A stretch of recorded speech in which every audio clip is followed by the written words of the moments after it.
problems. And I used to think that was incredible to me because all I knew were crazy Korean people.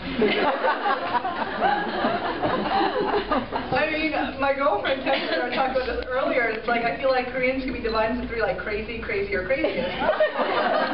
And I love every one of them.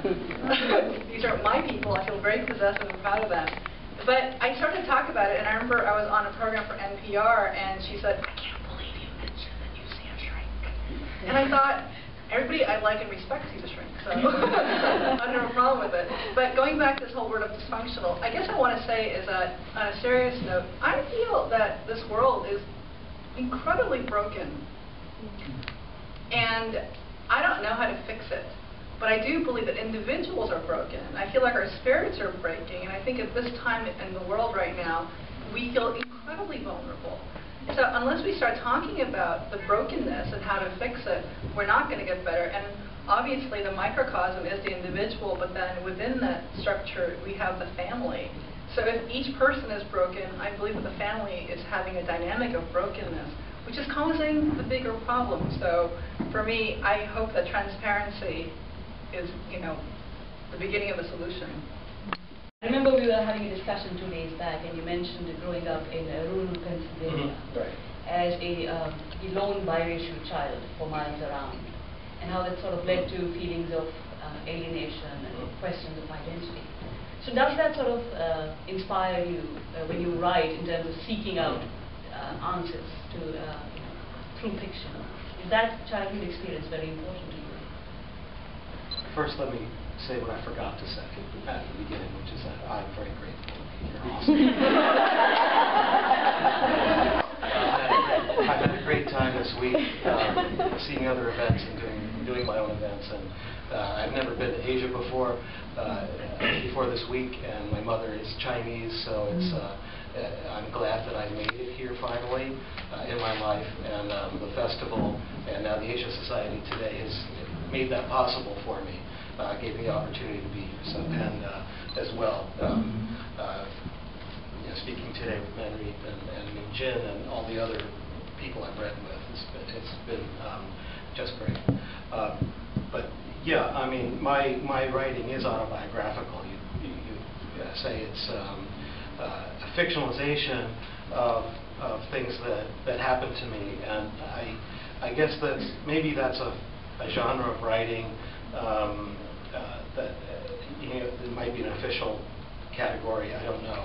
But I do talk about the fact that my parents, my mother was Chinese, my father was of Polish descent, and that made me not quite like one or not quite like the other parent.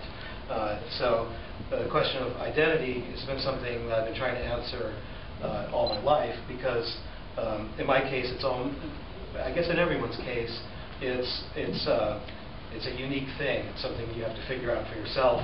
And in my case, it was maybe harder to figure out, maybe harder to answer what my identity was or is.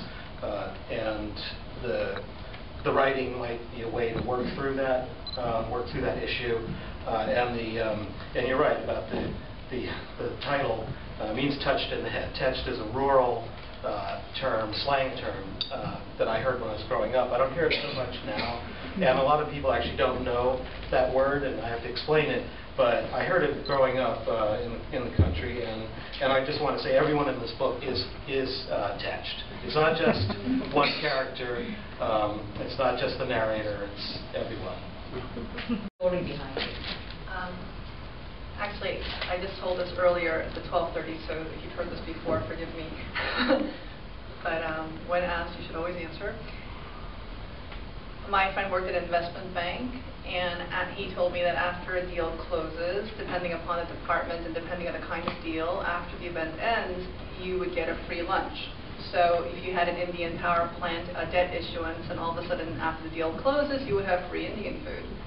And interestingly, my friend said that some of the wealthiest people in the room would really just push other people out of the way to get first in line and to take a huge pile of food. And my friend also explained that some of the most famous person actually made like $7 or $8 million a year.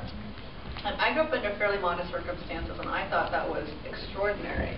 And I used to just wonder, well, how do people get rich? How do people stay rich? How do people, I don't know, not lose all their money? How do people function? And with money, because for me, money is a very interesting thing. I don't really understand it. I'm very ambivalent about it, but I respect it. I have a lot of respect for money. Anyway, and we all do, I guess. We're all forced to. And so I wanted to write a story about, oh, there's free food for millionaires. And then my friend told me that it's a novel, so I ended up writing a novel about it, and it took quite a long time.